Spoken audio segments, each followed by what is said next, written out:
Movie की शुरुआत में हमें अफगानिस्तान और ईरान के बॉर्डर की कैद दिखाई जाती है। यहाँ फातिमा को बंदी बनाकर लाया जाता है। यहाँ इंटेरोगेशन रूम में फातिमा ने बताती है कैसे उनका ब्रेन वॉश करके उन्हें आतंकवादी बनाया गया, जिसके बाद कहानी फ्लैशबैक में जाती है। यहाँ फातिमा और शालिनी की फैमिली उसके आगे की पढ़ाई के लिए उसे हॉस्टल भेजती है। हॉस्टल में उसकी मुलाकात उसके रूममेट से होती है, जिनका नाम गीतांजलि और असीफा होता है। फिर ये कॉलेज में लेक्चर अटेंड कर रही होती है। वहाँ पर कोई स्टॉकिंग कर इनकी पिक्चर्स ले रहा होता है। बाद में उन तस्वीरों को एक मुलाना को दिखाया जाता है और फिर कहानी फ्लैशबैक से बाहर आई, जहाँ एजेंट शालिनी से पूछती है तुमने ISI कब ज्वाइन की। तो फिर शालिनी कहती है कि ISI कब ज्वाइन की ये जानने से पहले आपको ये जानना होगा कि क्यों और कैसे ज्वाइन की। जिसके बाद वो अपनी आविती बताती है कि जब वो अफगानिस्तान के रेगिस्तान के बीच उतरती है तो वहाँ बहुत सी कटी हुई लाशें पड़ी होती है और जब फातिमा ये देखती है तो उसे देखकर उल्टी कर देती है। जिसके बाद ये लोग आगे का रास्ता तय करते हैं। फिर वहीं एक गांव पहुँचते, जहाँ पहुँचने के बाद फातिमा अपने शोहर से कहती है कि मुझे किशन अम्मा की बहुत याद आ रही है और अगर इस हाल में मैं अपने घर पर होती तो वो मेरा बहुत ही ज्यादा ख्याल रखती।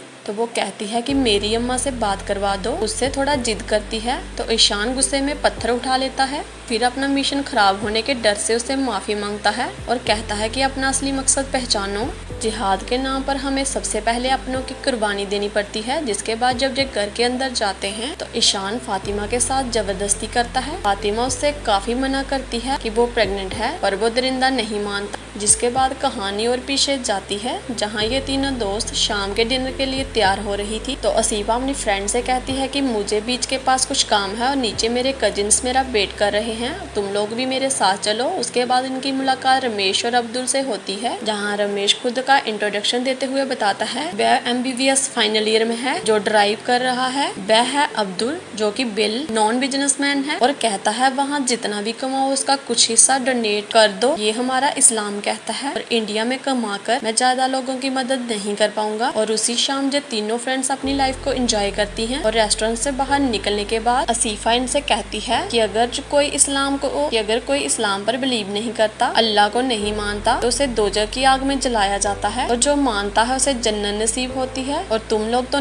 जो अल्लाह को नहीं मानते, तुम लोगों को तो पक्का दोजख की आग में जलाया जाएगा। जो दोजख की आग होती है वो नॉर्मल आग से 70 टाइम्स ज्यादा खतरनाक होती है। और हर वीकेंड्स पर आसिफ शालिनी और गीतांजलि को अपने घर ले जाती है और इसी तरह से गीतांजलि की नजदीकी अब्दुल से और शालिनी की नजदीकियां रमीज के साथ बढ़ती जाती हैं। और फिर सीन दोबारा से अफगानिस्तान की ओर चेंज होता है और जो ईशान होता है वो ट्रेनिंग के लिए चला जाता है। तो फातिमा मौके का फायदा उठाकर वहाँ से भागने की कोशिश करती है, पर जब फातिमा थोड़ी ही दूर निकली होती है तो वो देखती है कि वहाँ और भी लेडीज होती हैं जो भागने की कोशिश कर रही थी, जिन्हें नर्तकियों ने जान से मार दिया था। और एक औरत जिसने लिपस्टिक लगाने की गुस्ताखी की थी उसके हाथों को काट देते हैं और उसके शोहर को भी मार देते हैं। और ये सब देखने के बाद फातिमा वहीं पर बेहोश हो जाती है और जैसे ही नीचे गिरने वाली होती है उसे एक लेडी पकड़ लेती है। जिसके बाद वो लेडी और फातिमा आपस में बात करते हैं और वो लेडी फातिमा को वार्न करती है कि अगर यहाँ से भागने की कोशिश करोगी तो मारी जाओगी और वो लोग मुझे नहीं मारेंगे, क्योंकि जिसने उसे औरत का हाथ काटा वो मेरा शोहर है, जो इनका सरदार है। जिसके बाद कहानी फ्लैशबैक से बाहर आई, जहाँ शालिनी ऑफिसर को बताती है कि वहाँ ऐसा माहौल देखकर मैं काफी डर गई थी और ये सब वो नहीं था जो हमें बताया गया था। गुनाह क्या होता है और गुनाह की सजा क्या होती है ये मैंने हिंदू रिलीजन में कभी नहीं जाना था। और ये सब देखने के बाद मुझे अपने से ज्यादा अपने बच्चे की फिक्र हो रही थी। जिसके बाद कहानी दोबारा फ्लैशबैक में जाती है, जहाँ असीफा और उसके कजिन्स को कहा जाता है कि ये दवाई जाने की जो ड्रग्स होती है वो उन लड़कियों को दो और उनसे नजदीकियां बढ़ाओ, हो सके तो जिस्मानी रिश्ते बनाकर उन्हें प्रेग्नेंट कर दो और उन्हें उनकी फैमिली से अलग करो, अपने अगले मिशन के लिए हैंड ओवर करो। इतना वक्त हो गया है, तुम 3 लड़कियों को नहीं ले पा रहे। वहाँ UK और यूरोप में हर महीने 25 से 30 लड़कियां अपनी मर्जी से सीरियस पहुँच गई। और फिर सीन चेंज होता है और ये सभी सहेलियां मार जाती हैं, जहाँ कुछ लड़के इनके साथ बदतमीजी करते हैं। और जब ये ऑब्जेक्शन उठाती है तो ये सभी लोग इन तीनों लड़कियों के कपड़े फाड़ देते हैं और वहाँ पर मौजूद एक लेडी इन पर हिजाब डालती है। और जब ये अपने हॉस्टल में बैठकर रो रही होती है तो असीफा इसे कहती है अगर तुम लोगों ने हिजाब हिजाब पहने होते तुम्हारे साथ ये सब नहीं होता, क्योंकि हिजाब पहनने से किसी भी लड़की के साथ कभी भी रेप नहीं होता, ना ही उन्हें कोई छेड़ता है, क्योंकि अल्लाह उनकी हमेशा हिफाजत करता है। जिसके बाद वो हिंदू और क्रिश्चियन गार्ड्स को टारगेट करते हुए उनसे कहती है तुम्हारे भगवान तो खुद हेल्पलेस हैं, वो तुम्हारी क्या मदद करेंगे। नीम से कहती है, जो कि क्रिश्चियन लड़की है, कि गार्ड का बेटा सूली पर लटकाया जा रहा है और गार्ड अपने ही बेटे को नहीं बचा पा रहा, वो तुम्हें क्या बचाएगा। तभी नीमा उसे गुस्से में चुप होने के लिए कहती है और फिर असीफा बाहर जाकर उन लड़कों से बात करती है जिन्होंने इन लड़कियों को छेड़ा था। ये एक ट्रैप होता है। जिसके बाद इनके पास में अब्दुल और रमीज आते हैं, जो कि इनसे हमदर्दी जताते हैं ताकि उन लड़कियों से ज्यादा नजदीकियां बढ़कर उनके साथ फिजिकल हो पाए और अपने मिशन को अंजाम दे पाए। और यहाँ असीफा रमीज से कहती है कि तू कैसा डॉक्टर है, ये परेशान है, इन्हें कोई मेडिसिन तो दे दो। तो असीफा और उसके कजिन्स उनसे वही ड्रग्स देना शुरू करते हैं जिससे इंसान का माइंड आसानी से वॉश किया जा सकता है। और इसी तरह से ये लोग धीरे धीरे माइंड वॉश करना शुरू करते हैं और इन्हें हिजाब पहनने के लिए मना लेते हैं और धीरे धीरे इनके साथ नजदीकियां बढ़ाकर इनके साथ फिजिकल हो जाते हैं। और यहाँ इन्हें बताते हैं कि अगर दो जिस्म एक दूसरे को कबूल कर लें तो मोहब्बत करना गुनाह नहीं होता। और जिसके बाद दिवाली का वक्त होता है और असीफा दोबारा से हिंदू गार्ड्स के खिलाफ बोलना शुरू कर देती है, जिससे सुनने के बाद नीमा कहती है कि तू फिर से शुरू हो गई। वहाँ से चर्चा चली जाती है, क्योंकि जो नीम होती है वो अभी भी असीफा के बहकावे में नहीं आई थी और शालिनी और गीतांजलि वही उसकी बातें सुनती हैं। जहाँ असीफा हिंदू गार्ड्स को टारगेट करते हुए कहती है कि तुम्हारे भगवान शिवा अपनी पत्नी की बॉडी लेकर इंसानों की तरह रो रहे थे। और फिर भगवान श्री राम और श्री कृष्ण बारे में कहती है कि श्री राम खुद की वाइफ को लेने के लिए अकेले नहीं जा सके, उसको वानर सेना की जरूरत लगी और तुम लोग उन्हीं को पूछते हो। और तुम्हारे कृष्ण हर लड़की के साथ रासलीला करते हैं। ऐसे कैसे भगवान, जिनको सबसे प्यार हो जाता है और गार्ड को कभी डर लगता है क्या, जो वो अपनी जन्मभूमि को छोड़कर चले गए, और जिसको खुद डर लगता है वो किसी की क्या मदद करेगा। जिस पर शालिनी जवाब देती है तुम्हारा कहना है कि 100 करोड़ लोग गलत हैं। तो असीफा कहती है कि तुम्हें कुछ समझ नहीं आ रहा है, क्योंकि तुम गलत रास्ते पर हो, यानी कि गलत भगवान की पूजा कर रही हो, और मैं तुम्हें सही रास्ता दिखाऊंगी। जिसके बाद वो उन्हें दोबारा वही ड्रग्स देती है और फिर सीन चेंज होता है, जहाँ शालिनी को डिलीवरी पेन होता है और उसकी डिलीवरी से वो एक प्यारी सी बच्ची को जन्म देती है, जिससे कि ईशान बिल्कुल भी खुश नहीं होता और मिशन पर निकल जाता है। इसके बाद बच्ची काफी बीमार हो जाती है और शालिनी के पास दवाई भी नहीं होती, तो वो उस लेडी के पास जाती है जो कि सरदार की बीवी थी, उससे दवाई लेती है। जिससे बाद उससे काफी रोते हुए कहती है वो उसकी माँ से बात करना चाहती है और रो धो कर उस लेडी को कन्विंस कर लेती है। तो वो लेडी उसे हुस्ना नाम की महिला के पास लेकर जाती है, जहाँ वो उसके फोन लेकर इंडिया में अपनी माँ को अपनी लोकल लैंग्वेज में वॉइस मैसेज भेजती है और वहाँ से निकल जाती है। और उसके निकलते ही हुस्ना का शोहर आ जाता है, जो हुस्ना को गोली मार देता है। जिसके बाद दोबारा से कहानी और पीछे जाती है और जहाँ असीफा गीतांजलि शालिनी को अपने घर वालों से अब्दुल्ला और रमेश के बारे में कुछ ना बताने की सलाह देती है और कहती है कि देखना तुम्हारे घर वाले हिजाब में देखकर तुम्हें कैसे ट्वीट करेंगे एंड आई होप कि तुम उनसे अपने लिए लड़ पाओगी। जिसके बाद ये दोनों गीतांजलि और शालिनी अपने घर जाती हैं, जहाँ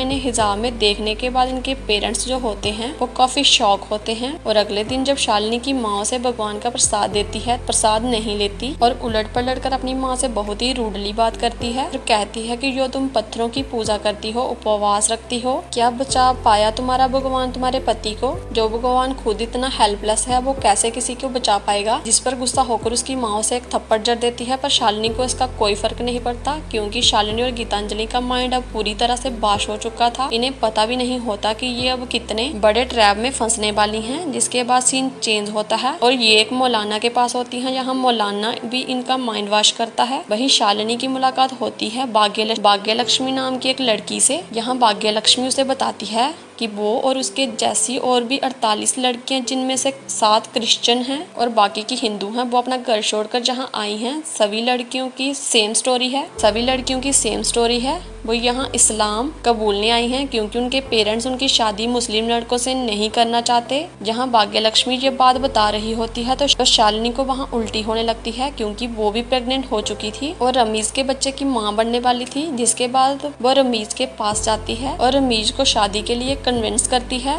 और रमीज अशीफा से कहता है ये एक हिंदू है और मेरे घर वाले नहीं मानेंगे। तो असीफा कहती है कि शालिनी इस्लाम कबूल कर लेगी तो प्रॉब्लम सॉल्व हो जाएगी। कैसे भी करके शालिनी को कन्वर्जन के लिए मना लेते हैं, जिसके बाद हमें गीतांजलि को ड्रग्स लेते हुए दिखाया जाता है, जिससे कि ड्रग्स की इतनी बुरी आदत लग चुकी थी, वो ड्रग्स के बिना नहीं रह पा रही। इसका फायदा उठाकर अब्दुल उसकी नोट्स मांगता था और फिर दोबारा से सीन चेंज होता है और हमें अंत की बंकर्स का सीन दिखाया जाता है। यहाँ शालिनी से आकर दो अंत की कहते हैं कि उसका पति शाहिद हो चुका है और फिर दोबारा से स्टोरी वहीं से कंटिन्यू होती है, जहां शालिनी रमीज को कॉल ट्राई कर रही होती है, पर रमीज से उसका कांटेक्ट नहीं हो पा रहा था। और फिर हमें गीतांजलि को दिखाते हैं, जिसके पास उसकी माँ का फोन आता है, जो गीतांजलि को बताती है कि उसके पिता को कार्डियक अरेस्ट आया है, वो हॉस्पिटल में एडमिट हैं। और अपनी माँ से बात करने के बाद यही बात वो असीफा से बताती है, तो असीफा उसे कहती है कि तुम्हारे पिता एक काफिर हैं। काफिर होने का गुनाह तब तक माफ नहीं होता जब तक तुम उस पर थूकती नहीं, जहाँ उसको पत्थर से नहीं मारती। काफिर से मिली दौलत हराम नहीं होती और उस पर तुम्हारा हक है। और उससे सुनने के बाद गीतांजलि जो कि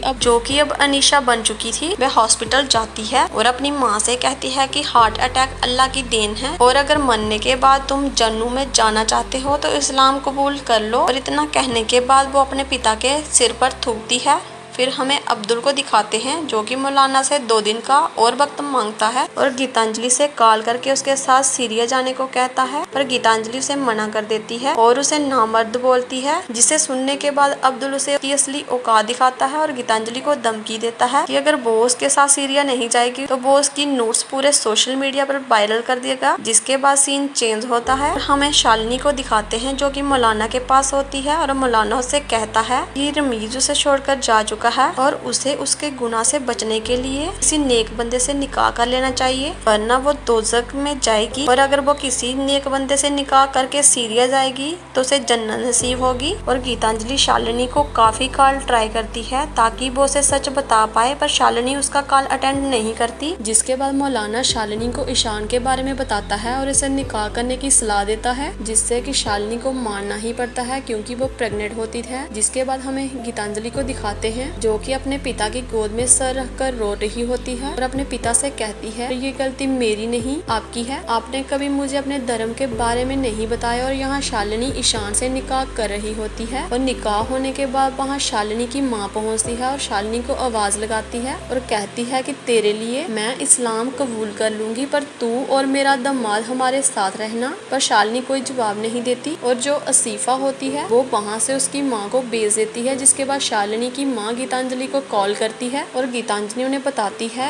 कि शालिनी प्रेग्नेंट है आंटी, इसलिए वो आपके साथ नहीं आई। जिसके बाद शाम को जब गीतांजलि अपने रूम में होती है तो न्यूज से उसे पता चलता है कि अब्दुल ने उसके न्यूज वायरल कर दिए हैं और इसी शर्म के चलते गीतांजलि खुद को फांसी लगा लेती है। और फिर शालिनी के पास नीमा, जो कि क्रिश्चियन लड़की होती है, उसका कॉल आता है, जो शालिनी को बताती है कि अशीफा, अब्दुल और रमीज सब मिले हुए हैं और रमीज कहीं नहीं गया, वो यहीं है और तूने ही मुझे भेजा था ना उससे मिलने के लिए। उसने मेरी ड्रिंक में ड्रग्स मिलाया और फिर इन सभी ने मिलकर मेरा रेप किया और फिर रोज 10 से 20 लोग मेरा रेप करते थे। जिसके बाद मेरी ऐसी हालत हो जाती कि मैं गिन भी नहीं पाती थी। गीतांजलि ने सुसाइड कर लिया है और उन लोगों ने उसका घर तक जला दिया। तुम वहाँ सेफ नहीं हो, प्लीज वापिस आ जाओ। और फिर शालिनी जी बोलकर कॉल कट कर देती है, मैं तुमसे बाद में बात करती हूँ। अंदर जाकर अपने शोहर यानी कि ईशान से कहती है कि गीतांजलि ने सुसाइड कर लिया और नीमा का रेप हुआ और शायद ये उन्हीं के पाप हैं,